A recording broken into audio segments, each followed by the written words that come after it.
এখন রাত 10:30, একটু পরেই শুনবেন সর্বশেষ বিশ্ব সংবাদ। আপনারা বিবিসি শুনছেন ঢাকায় FM 100, সিলেটে 88.8, রংপুরে 88.8। আপনারা যেখানে আছেন, বিবিসি আপনার সাথেই আছে।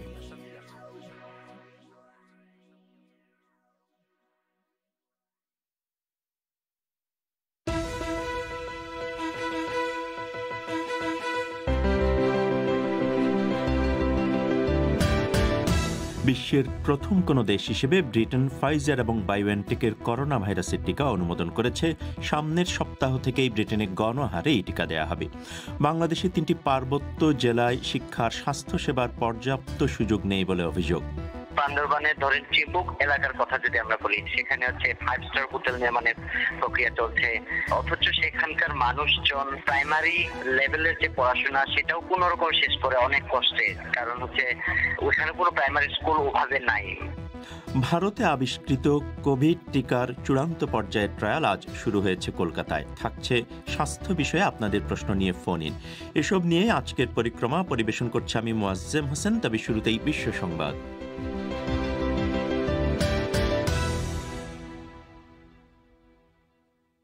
বিবিসি বাংলা খবর পড়ছি মাসুদ হাসান খান।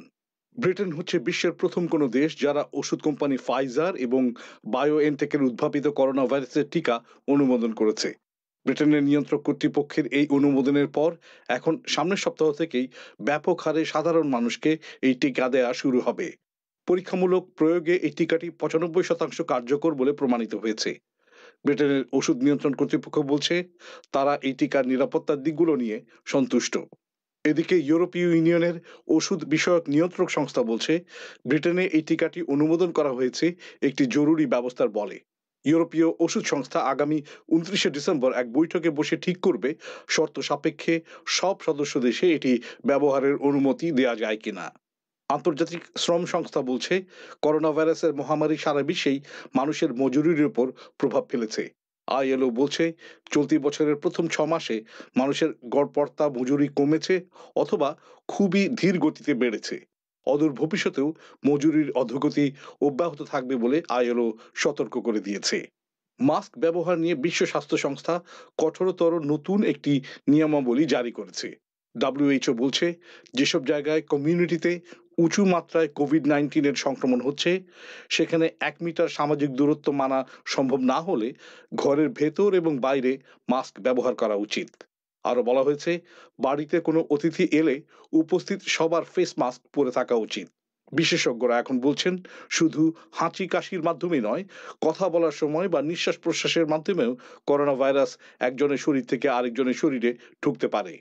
বাংলাদেশের সরকার হাজার হাজার রোহিঙ্গা শরণার্থীকে বঙ্গোপসাগরের এক দূরবর্তী দ্বীপে স্থানান্তরের যে পরিকল্পনা করছে, জাতিসংঘ আজ এক বিবৃতিতে আবারও তাদের ভিন্ন মতের কথা প্রকাশ করেছে। জাতিসংঘ বলছে এই পরিকল্পনায় তারা যুক্ত নয় এবং কোনো শরণার্থীকে সেখানে নেয়ার জন্য জোর জবরদস্তি করা উচিত নয়। স্থানীয় গণমাধ্যমের খবরে বলা হচ্ছে সরকার প্রায় 2500 শরণার্থীকে ভাসানচরে নিয়ে যেতে চায়। উত্তর ভারতের আরো হাজার হাজার কৃষক দিল্লির উপকণ্ঠে গত কদিন ধরে চলা বিক্ষোভে যোগ দিয়েছেন।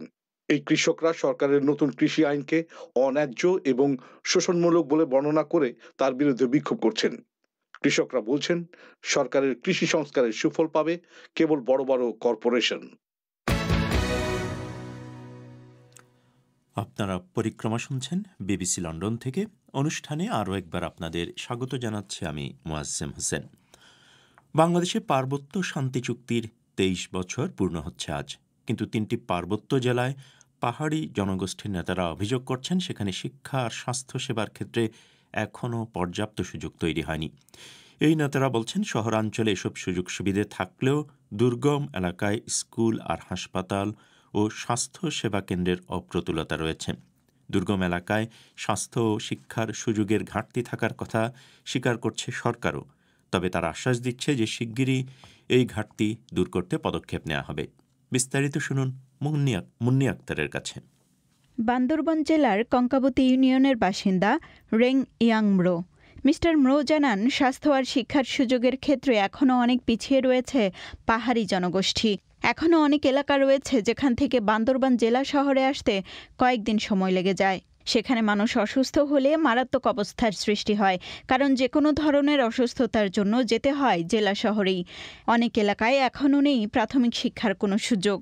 কেউ যখন হঠাৎ করে অসুস্থ হয়ে যায় তাদেরকে চলে আসতে হয় বান্দরবান সদরে। যে কমিউনিটি ক্লিনিক গুলো দেওয়ার কথা ছিল ইউনিয়ন ভিত্তিক, সেগুলাও ঠিকঠাক মতো পরিচালিত হয় না। সেখানে চিকিৎসার কোনো সুযোগ থাকে না, অনেকগুলো ক্লিনিক তো অচল হয়ে পড়ে আছে। বান্দরবানের ধরেন চিবুক এলাকার কথা যদি আমরা বলি, সেখানে 5 স্টার হোটেল নির্মাণের প্রক্রিয়া চলছে, অথচ সেখানকার মানুষজন প্রাইমারি লেভেলের যে পড়াশোনা সেটাও কোন রকম শেষ করে অনেক কষ্টে, কারণ ওখানে কোনো প্রাইমারি স্কুল ওভাবে নাই। রাঙ্গামাটি জেলার চাকমা সার্কেল উপদেষ্টা রানী এন তিনি বলেন, শান্তি চুক্তি সই হওয়ার 23 বছর পেরিয়ে যাওয়ার পর শিক্ষা আর স্বাস্থ্যসেবার সুযোগ কিছুটা বাড়লেও এখনও সেগুলো পর্যাপ্ত নয়। দুর্গম এলাকায় কমিউনিটি ক্লিনিকের বেশ কিছু অবকাঠামো থাকলেও কম বেতন ও সুযোগ সুবিধার অভাবে অনেক স্বাস্থ্যকর্মী আসলে দুর্গম এলাকায় স্বাস্থ্যসেবা দিতে যেতে চান না। ফলে স্বাস্থ্যসেবা থেকে বঞ্চিত হন এসব এলাকার বাসিন্দারা, বলছিলেন রানী এন। স্বাস্থ্য খাতে যদি আমরা চিন্তা করি, রিমোট এরিয়ার মানুষজন কিন্তু এখনো অনেক বঞ্চিত। যদি কম্পেয়ার করতে বলা হয়, হ্যাঁ 23 বছর আগে কি ছিল, 23 বছর পরে কি হয়েছে, অবশ্যই প্রোগ্রেস হয়েছে, কিন্তু সেই প্রোগ্রেসটা আশানুরূপ না আর কি। রানী এন বলেন, দুর্গম এলাকাগুলোতে সরকারি স্কুলও নেই। বেসরকারি সংস্থাগুলো প্রকল্প ভিত্তিক কিছু প্রাথমিক বিদ্যালয় তৈরি করলেও প্রকল্পের মেয়াদ শেষ হওয়ার পর সেগুলো বন্ধ হয়ে যায়। এমন সব দুর্গম গ্রাম আছে যেখানে 2 ঘন্টা হাঁটার রাস্তা, সেখানে বাচ্চা আছে প্রাইমারি স্কুলে পড়ার মতো 10-12 জন। তো এখন 10-12 জনকে নিয়ে তো আসলে একটা প্রাইমারি স্কুল খোলা যায় না। তো আলটিমেটলি সেখানে কোনো স্কুল নাই। যেটা হয়েছে যে পাড়াবাসীরা মিলে একটা স্কুল খুলেছে, সেখানে এনজিও সহায়তায় স্কুল চলতো। কিন্তু এখন এনজিও প্রজেক্ট গুলো তো প্রজেক্ট বেস, প্রজেক্ট শেষ, টাকা শেষ, স্কুল শেষ। পর্যাপ্ত স্বাস্থ্য ও শিক্ষার সুযোগ না থাকার পেছনে পার্বত্য শান্তি চুক্তির শর্তগুলো বাস্তবায়ন না হওয়াকে দায়ী করছেন পার্বত্য চট্টগ্রাম আঞ্চলিক পরিষদ। এই পরিষদের সদস্য KS মং মারমা বলেন, পাহাড়ি এলাকার স্বাস্থ্য এবং শিক্ষা খাত পার্বত্য চট্টগ্রাম আঞ্চলিক পরিষদের অধীনে দেওয়ার কথা থাকলেও সেটি কৌশলে বাস্তবায়ন করা হয়নি, যার কারণে পিছিয়ে পড়ছে এই দুই খাত, বলছিলেন KS মং মারমা। পার্বত্য জেলা পরিষদ সমূহ তাদের হাতে আইনগতভাবে যে সমস্ত বিভাগ বা কর্ম প্রতিষ্ঠান হস্তান্তরিত হওয়ার কথা, সেগুলো এখনো হয়ে ওঠে না। চুক্তিতে যেভাবে লেখা আছে, আইনে যেভাবে লেখা আছে, সেভাবে তো আর শিক্ষা কার্যক্রম চলতে পারতেছে না। মাধ্যমিক শিক্ষা তো নাই বললাম, উচ্চ মাধ্যমিকটা জেলা পরিষদের কাছে হস্তান্তর করেছে বলে বলছে, অফিস অর্ডার বলছে, কিন্তু দেখা যায় যে শিক্ষা কার্যক্রমগুলো সেই আপনার অধিদপ্তরের মাধ্যমে, মহাপরিচালকের মাধ্যমে আগের মতো কাজ এখনো বাকি আছে। তবে সরকারের পক্ষ থেকে বলা হচ্ছে, দুর্গম এলাকাগুলোতে আগে যে পরিমাণ প্রাথমিক এবং মাধ্যমিক স্কুল ছিল তার সংখ্যা এখন অনেক বেড়েছে।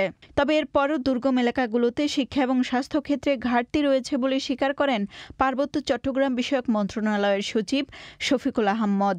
অনেক এলাকায় এখনও মাধ্যমিক বিদ্যালয় নেই বলে অভিযোগের বিষয়ে মিস্টার আহমদ বলেন, ঘাটতিগুলো পূরণে পদক্ষেপ নেওয়া হবে। এই অভিযোগ অনেকাংশ সত্য হতেও পারে, কিন্তু হাই স্কুল তো সব লেভেলে ওইভাবে করা এখনো সম্ভব হয়নি। অন্তত হাই স্কুল একটা হতে গেলে তার ফিডার স্কুল অনেকগুলো থাকা লাগে। একটা এলাকায় যদি 10টা ঘর থাকে, 20টা ঘর থাকে, সেই এলাকার জন্য হয়তো এই মুহূর্তে মাধ্যমিক স্কুল করা সম্ভব হয়নি। স্বাস্থ্যের ক্ষেত্রে লিমিটেশন কিছুটা থাকতে পারে, লিমিটেশন আছে, তবে এটা পর্যায়ক্রমে ফিল আপ করা হবে আর কি। পার্বত্য চট্টগ্রাম আঞ্চলিক পরিষদ বলছে, পাহাড়ি জনগোষ্ঠীর উন্নয়নে শান্তি চুক্তি নিয়ে একটি রাজনৈতিক সমাধান দরকার। ঢাকা থেকে মুন্নি আক্তার। ভারতে আবিষ্কৃত কোভিড টিকা কোভ্যাক্সিনের চূড়ান্ত পর্যায়ের ট্রায়াল আজ শুরু হয়েছে কলকাতায়। ভারত বায়োটেক নামের একটি সংস্থা ভারতের চিকিৎসা গবেষণা কাউন্সিল বা ICMR এর সঙ্গে যৌথ উদ্যোগে এই টিকা তৈরি করেছে। কলকাতা সহ দেশের 24টি কেন্দ্রে 25,000-এরও বেশি মানুষকে টিকা দেওয়ার মাধ্যমে চলছে তৃতীয় পর্যায়ের ট্রায়াল। এই পর্যায়ে যাদের টিকা দেওয়া হবে তাদের নিবিড় পর্যবেক্ষণে থাকতে হবে অন্তত আগামী 10 মাস। তারপরই গবেষকরা তথ্য বিশ্লেষণ করে বুঝতে পারবেন এই টিকাটি করোনা ভাইরাস সংক্রমণ রুখতে কতটা কার্যকরী। বিস্তারিত জানাচ্ছেন কলকাতা থেকে অমিতাভ ভট্টশালী। কলকাতায় কেন্দ্রীয় সরকারের গবেষণাগার নাইসেডে আজ দুপুর থেকে শুরু হয়েছে ভারতে তৈরি করোনা টিকা কোভ্যাক্সিনের গুরুত্বপূর্ণ তৃতীয় পর্যায়ের ট্রায়াল। কর্ণাটক সহ আরও কয়েকটি রাজ্যেও আজ থেকেই তৃতীয় পর্যায়ের ট্রায়াল শুরু করা হয়েছে, যদিও অন্য কয়েকটি রাজ্যে ইতিমধ্যেই ট্রায়াল চলছে। ভ্যাকসিনটির কার্যকারিতা প্রাণীদের উপরে প্রয়োগ করে ইতিবাচক ফলাফল পাওয়ার পরেই মানবদেহে পরীক্ষার ছাড়পত্র পায় ওই টিকা। দেশের মোট 24টি কেন্দ্রে এই পরীক্ষা চলছে, কিন্তু কোনো করোনা টিকার ট্রায়াল পশ্চিমবঙ্গে এই প্রথম শুরু হলো।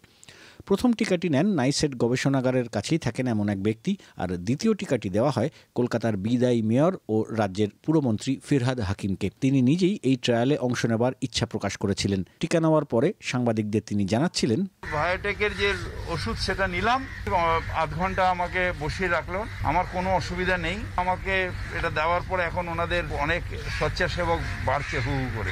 সারা ভারতবর্ষের মানুষ যেদিন নেবে সেই দিন আমি নিজেকে পূর্ণতা লাভ করবো যে হ্যাঁ, প্রথম আমি নিয়েছি, ট্রায়ালের সাহায্য করেছি, তবেই আমার সেটা সাকসেস হবে। গবেষকরা বলছেন প্রথম টিকাটি দেওয়ার 4 সপ্তাহ পরে দ্বিতীয় ডোজটি দেওয়া হবে এবং আগামী 10 মাস স্বেচ্ছাসেবকদের নিবিড় পর্যবেক্ষণে রাখা হবে। গবেষকরা যেমন স্বেচ্ছাসেবকদের বাড়ি যাবেন, তেমনি হাসপাতালেও আসতে হবে মাসে একবার করে।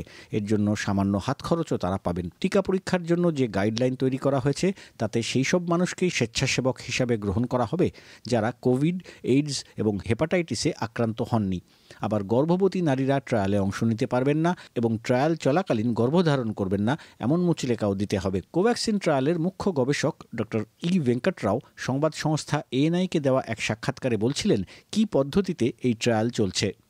50% of the subjects will be given a vaccine and 50% of the subjects will be given a placebo to find out how many of those people who are received the vaccine. Doctor রাওয়ের কথায় স্বেচ্ছাসেবকদের 50%কে vaccine দেওয়া হবে আর বাকিদের দেওয়া হবে placebo, অর্থাৎ একই রকম দেখতে স্যালাইনের মতো কোনো সাধারণ তরল যা ভ্যাকসিন নয়। 2টি ডোজ দেওয়ার পরে দেখা হবে যারা ভ্যাকসিন পেয়েছেন এবং যাদের প্ল্যাসেবো দেওয়া হয়েছে এই দুটি গোষ্ঠীর কত শতাংশ মানুষ করোনা আক্রান্ত হলেন। এই পরীক্ষাটা একটা বিরাট সংখ্যক মানুষের মধ্যে করতে হয়। কোভ্যাক্সিনের এই তৃতীয় পর্যায়ের ট্রায়ালই ভারতে এখনও পর্যন্ত সবথেকে বড় মাপের ভ্যাকসিন ট্রায়াল বলে জানাচ্ছিলেন ডক্টর ই ভেঙ্কটরাও। গবেষকরা বলছেন কাকে ভ্যাকসিন দেওয়া হচ্ছে আর কাকে সাধারণ তরল এটা অতি গোপনীয় তথ্য। স্বেচ্ছাসেবক নিজে বা যিনি ইঞ্জেকশন দিচ্ছেন অথবা গবেষক চিকিৎসক কেউই বুঝতে পারবেন না যে কে টিকা পেলেন আর কে সাধারণ তরল। টিকা এবং সাধারণ তরল দেখতে যেরকম এক, তেমনি একই ধরনের শিশিতে রাখা থাকে। গোটা ট্রায়াল পর্বের শেষে ফলাফল বিশ্লেষণ করার সময় ওই অতি গোপনীয় তথ্য জানতে পারবেন হাতে গোনা কয়েকজন। আবার টিকা যারা নিচ্ছেন তাদের বেশ কিছু পার্শ্ব প্রতিক্রিয়াও হতে পারে বলে জানাচ্ছিলেন কলকাতার প্রবীণ ভাইরাস ও মহামারী বিশেষজ্ঞ ডাক্তার অমিতাভ নন্দী। একটা টাইপ অফ রিয়াকশন হচ্ছে সেই অসুখটাই অল্প মাত্রায় হয়তো হবে, জ্বর, কাশি ইত্যাদি, গায়ে হাতে ব্যথা। 2 নম্বর হচ্ছে যে হাইপার সেন্সিটিভিটি রিয়াকশন, মানে অ্যালার্জি রিয়াকশন। মূলত এই দুটো জিনিসই এইসব ভ্যাকসিনে থেকে আশা করা হয়। আর যাদের ভ্যাকসিন দিচ্ছে তাদের ক্লোজ মনিটরিং করা হয়। ভ্যাকসিনটা দেওয়ার পরে কিছুক্ষণ তাদের অবজার্ভ করতে হয়। অ্যানাফাইল্যাক্সিস রিয়াকশন কিছুক্ষণের মধ্যেই হয়ে যায়, কয়েক মিনিটের মধ্যে শুরু হয়ে যায়। গায়ে হাতে ব্যথা, জ্বর ভাব, একটু জ্বর আসা, হাঁচি কাশি হওয়া, সেগুলো 24-48 ঘন্টা পরে ওগুলো হয়। কোভ্যাক্সিন টিকার ট্রায়াল আজ শুরু হলেও কলকাতার আরও 2টি মেডিকেল কলেজে অন্য 2টি কোভিড ভ্যাকসিন ট্রায়াল অনুমোদনের অপেক্ষায় রয়েছে। রাজ্য সরকার প্রাথমিকভাবে সবুজ সংকেত দিলেও এখনও ছাড়পত্র আসেনি বলেই জানাচ্ছে রাজ্য স্বাস্থ্য দপ্তর। কলকাতা থেকে অমিতাভ ভট্টশালী। এবারে ফোন ইন অনুষ্ঠানের জন্য আপনাদের নিয়ে যাচ্ছি ঢাকা স্টুডিওতে। সেখানে আছেন সহকর্মী সঞ্জনা চৌধুরী। ধন্যবাদ মোয়াজ্জেম। বিবিসি বাংলা পরিক্রমায় আজকের বিষয় নির্ধারণ করা হয়েছে গাইনি অথবা স্ত্রীরোগ। এই বিষয়ে শ্রোতাদের নানা প্রশ্নের উত্তর দিতে আমাদের সাথে ইতোমধ্যে যুক্ত হয়েছেন এনাম মেডিকেল কলেজ হাসপাতালের সাবেক গাইনি বিভাগের প্রধান ডক্টর গুলশানারা। ডক্টর গুলশানারা, আপনাকে অনেক ধন্যবাদ বিবিসি বাংলার আজকের ফোন ইনে অংশ নেওয়ার জন্য। এবার আমরা সরাসরি শ্রোতাদের সাথে যুক্ত হওয়ার চেষ্টা করব। এই মুহূর্তে আমাদের সাথে যোগ দেবেন পারভিন আক্তার, তিনি ফোন দিয়েছেন খুলনা থেকে। জি, আসসালামু আলাইকুম।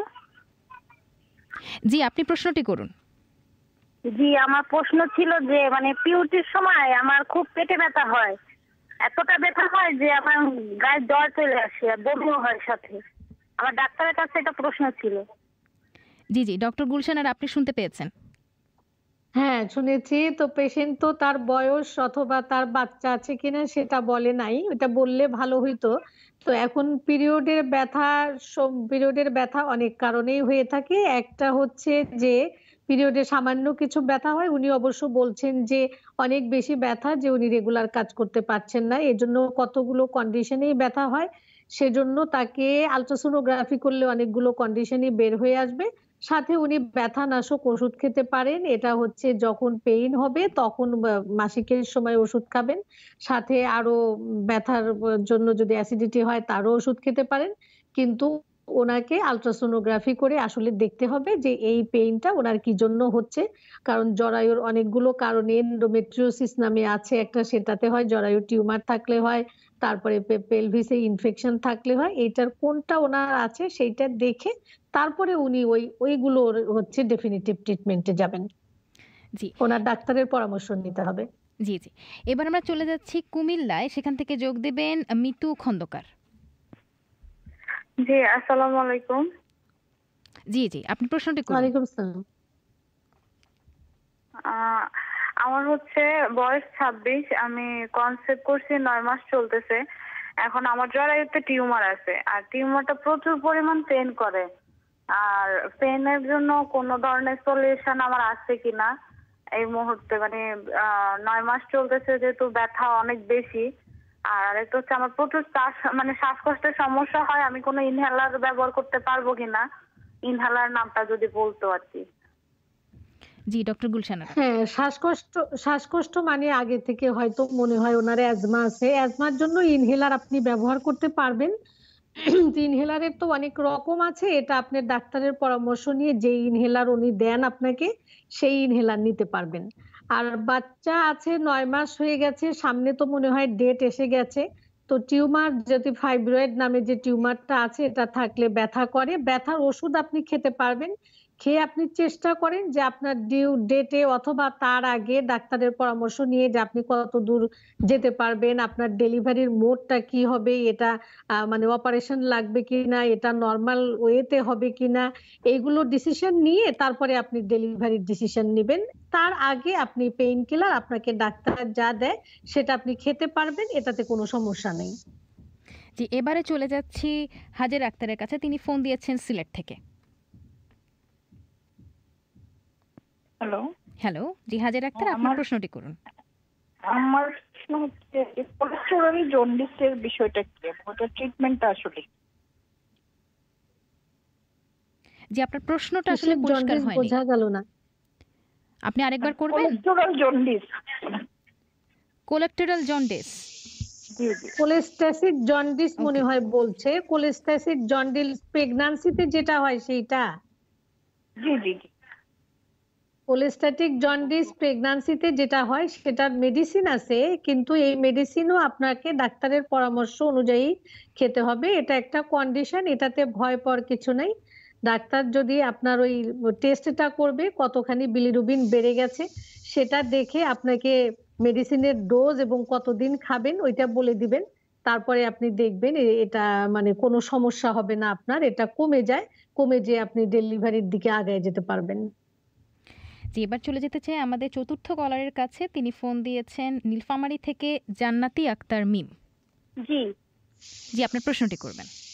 আমার প্রশ্নটা হলো, আমাদের বিয়ে হওয়ার হচ্ছে প্রায় 1.5 বছরের বেশি হয়ে গেল।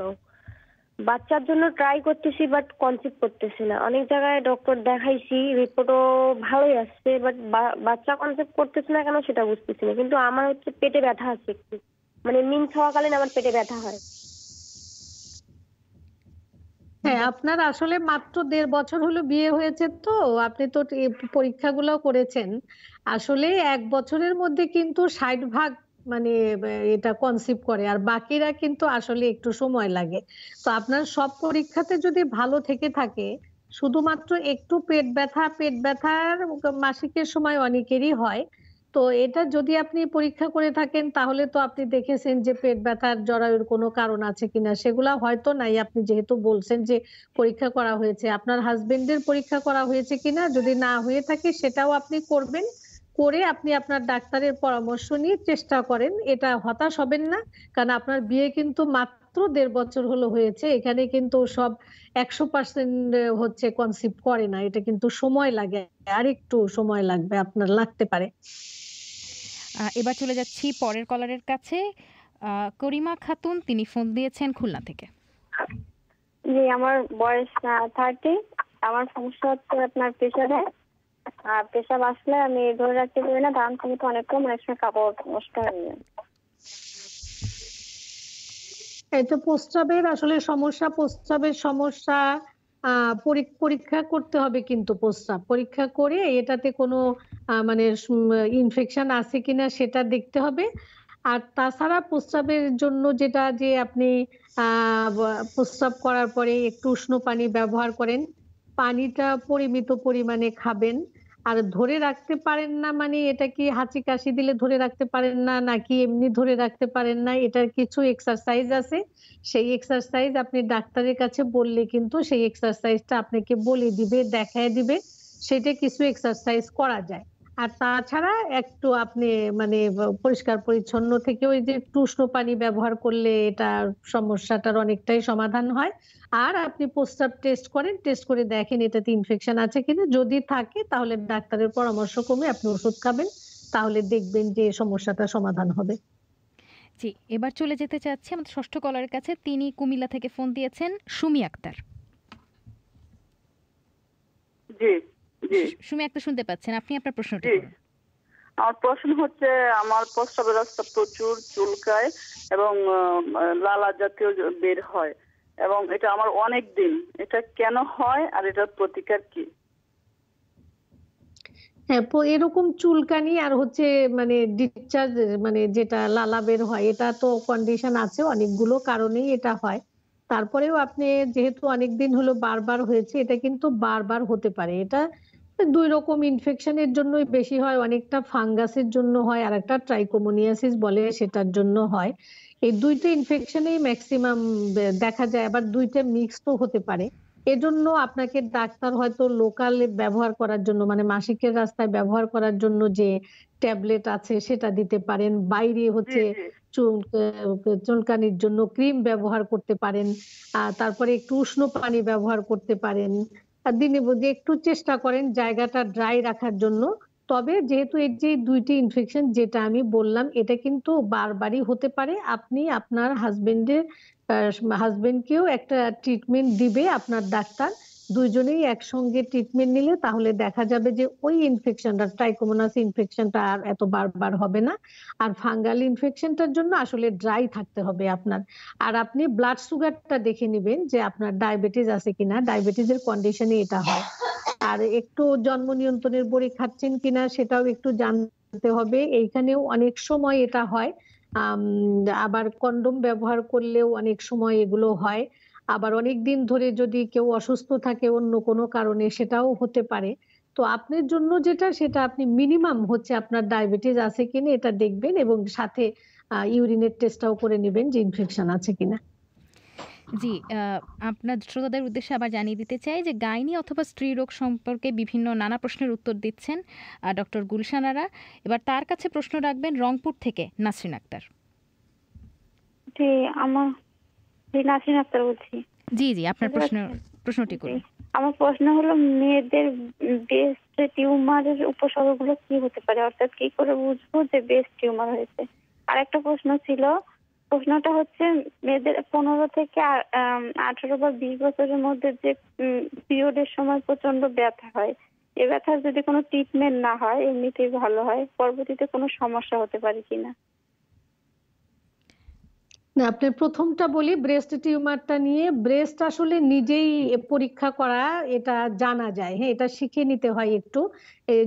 ডাক্তারের কাছে গেলেই এটা শিখাই দেয় যে নিজের ব্রেস্ট কিভাবে নিজে পরীক্ষা করা লাগে। তার নিজের হাতেই কিন্তু ধরা পড়ে যে ব্রেস্টের চাকা আছে কিনা। এটা অন্য কোনো সিমটম না, নিজেই ধরা যায়। আর যদি মনে হয় যে আপনি নিজে ওটা শেখেন নাই, তাহলে ডাক্তার কাছে যে প্রাথমিক একবার দেখাতে পারেন। তারপরে ওই ডাক্তারকে বললেই, আবার অনেক সংস্থাও আছে যারা এই হেল্প করে। হাসপাতালের একটা কর্নারও থাকে অনেক জায়গায় সার্জারি ডিপার্টমেন্টে, যে সেখানে মানে নিজে ব্রেস্ট এক্সামিনেশন কিভাবে করবেন সেটা দেখায় দেয়। এটা সাহায্য নিলে আপনি ব্রেস্টে টাকা থাকলে সেই হিসাবে আপনি মানে চিকিৎসা নিতে পারবেন।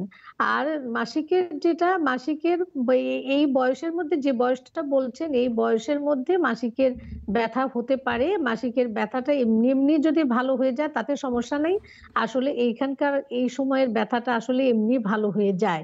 মাসিকটা শুরু হয়ে গেলেই মানে এটা ব্যথাটা কমে যায়। মাসিক যেদিন থেকে শুরু হয় সেদিন থেকে হয়। এটা সমস্যার কিছু না, এটা খুবই স্বাভাবিক ধরনের একটা মাসিকের ব্যথা। জি, এবার যাচ্ছি আমাদের পরবর্তী কলারের কাছে। ঢাকা থেকে ফোন দিয়েছেন নাজনীন সুলতানা।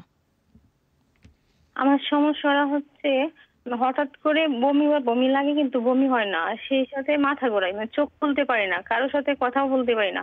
কথা বলতে গেলে মনে হয় যে বমি হবে। আর যে রুমে বা বিছানায় থাকি মনে হয় চোখ খুললেই এত স্পিডে মানে ঘর মানে বিছানা ঘুরতেছে যে মনে হচ্ছে যে মাটিতে পড়ে যাব।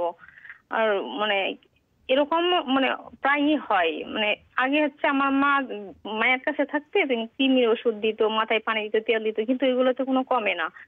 আসলে মানে লাস্ট 2 দিন আগেও আমার এরকম হয়েছে। আমি এটা গত মাসেও কৃমি ট্যাবলেট খেয়েছি, কিন্তু কেন এটা হয় আর পরিত্রাণের উপায় কি? ম্যামের কাছে আমার প্রশ্ন। না, এটা যে সমস্যাটা বললেন এটা তো কৃমির সাথে আসলে সম্পর্কযুক্ত না। আপনি আসলে মাথার এই সমস্যাটার জন্য যে ঘুরায়, যে এই ঘুরানোটা দেখানোর জন্য আপনি নিউরো মেডিসিন অথবা সাধারণ মেডিসিনের যারা আছেন তাদের একটু পরামর্শ নেন। আপনাকে পরীক্ষা করে ওনারা দেখবেন যে আসলে এই সমস্যাটা আপনার কি জন্য হচ্ছে। এটা মাথা পরীক্ষা অথবা চোখ পরীক্ষা অথবা চোখের চশমা লাগবে কিনা, এগুলো পরীক্ষা করলে এটা ধরা পড়বে। এটা আসলে কৃমির ওষুধ খাইলেই ঠিক হয়ে যাবে ঠিক এরকম না। আপনি ডাক্তারের পরামর্শ নেন, মেডিসিন অথবা নিউরো মেডিসিন, তাহলে দেখবেন যে এটার থেকে আপনি মানে একটা সমাধান খুঁজে পাবেন। জি, এবার আমরা পরবর্তী প্রশ্নে যাচ্ছি। ঠাকুরগাঁও থেকে কল করেছেন জেসমিন ফারিয়া। জি, আমি হচ্ছে 2টা প্রশ্ন করতে চাই। একটা হচ্ছে যে এই যে জরায়ুর যে টিউমার হয় সেটা কিসের কারণে হয়, আর সেটা থেকে বেঁচে থাকার জন্য সচেতনতামূলক কি আগে থেকে ব্যবস্থা নিতে পারি, এটা। আর আরেকটা প্রশ্ন হচ্ছে যে আমার আম্মুর বয়স 40 বছরের মতো হবে। তো আমার আম্মু হচ্ছে যখন প্রসাব হয় সেটা জ্বালাপোড়া করে, আর মানে খুব দ্রুত, মানে যখন মানে প্রসাবের চাপাসের সাথে সাথে মানে প্রসাব দিতে হয়, না হলে কিন্তু অবস্থা খারাপ হয়ে যায়, বুঝতে পারছেন।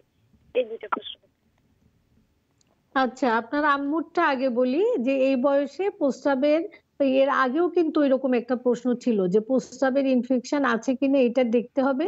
কারণ দেখলে, আর ওনার তো বাচ্চা কাচ্চা, আপনারা হয়েছেন, বড় হয়েছেন, এই তো 40 ইয়ার্স এজ হয়েছে, তাহলে ওইখানে একটু জরায়ুটা কোনো সমস্যা আছে কিনা, নিচের দিকে নেমে আসছে কিনা অথবা অন্য কোনো সমস্যা আছে কিনা এটা ডাক্তারকে দেখান। দেখাইলে এই সমস্যাটা কিন্তু এই সময়ে হয়, কিন্তু আবার ট্রিটমেন্ট নিলে হচ্ছে ভালো হয়ে যায়। আম্মুকে ডাক্তার দেখাইতে হবে, যিনি গাইনির ডাক্তার, ভিতরে ওনার দেখবেন, দেখে বুঝবেন যে কি কারণে হচ্ছে। আর আরেকটা প্রশ্ন, জরায়ুর টিউমার বলতে চাচ্ছেন নাকি জরায়ু মুখের টিউমার বলতে চাচ্ছেন? এইটা আসলে জরায়ুর কিন্তু মুখে একটা টিউমার হয় আর জরায়ুতেও টিউমার হয়।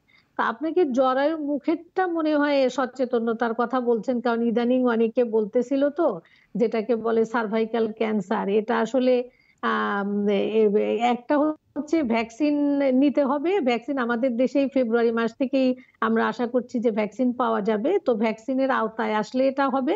আর আরেকটা জিনিস হচ্ছে এটা বাল্য বিবাহ মানে করতে হয় না, আর আরো একটু মেনে চলতে হয়, খুব তাড়াতাড়ি বাচ্চা নিতে হয় না। আর একটা জিনিস হচ্ছে এটা দেখার জন্য স্ক্রিনিং যেটা বলে, মানে এটা পরীক্ষা করে দেখা যায়, সে সমস্ত পরীক্ষা আমাদের দেশে আছে। বিভিন্ন রকম ভায়া টেস্ট আছে, প্যাপস আছে, তারপরে এসপিভি ডিএনএ, বিভিন্ন রকম টেস্ট আছে, সে টেস্ট করে ধরা যায়।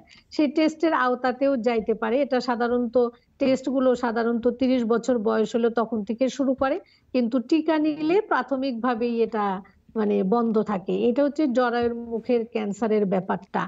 আর ডক্টর গুলশানারা, আপনাকে অনেক ধন্যবাদ।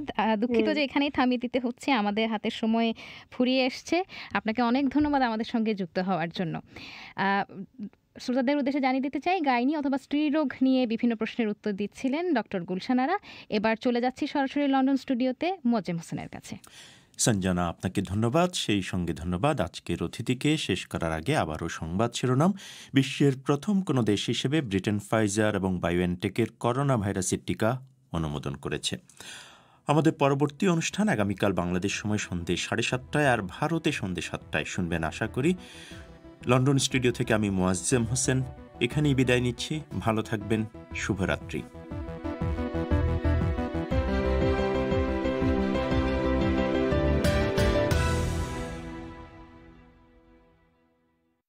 At bbcworldservice.com.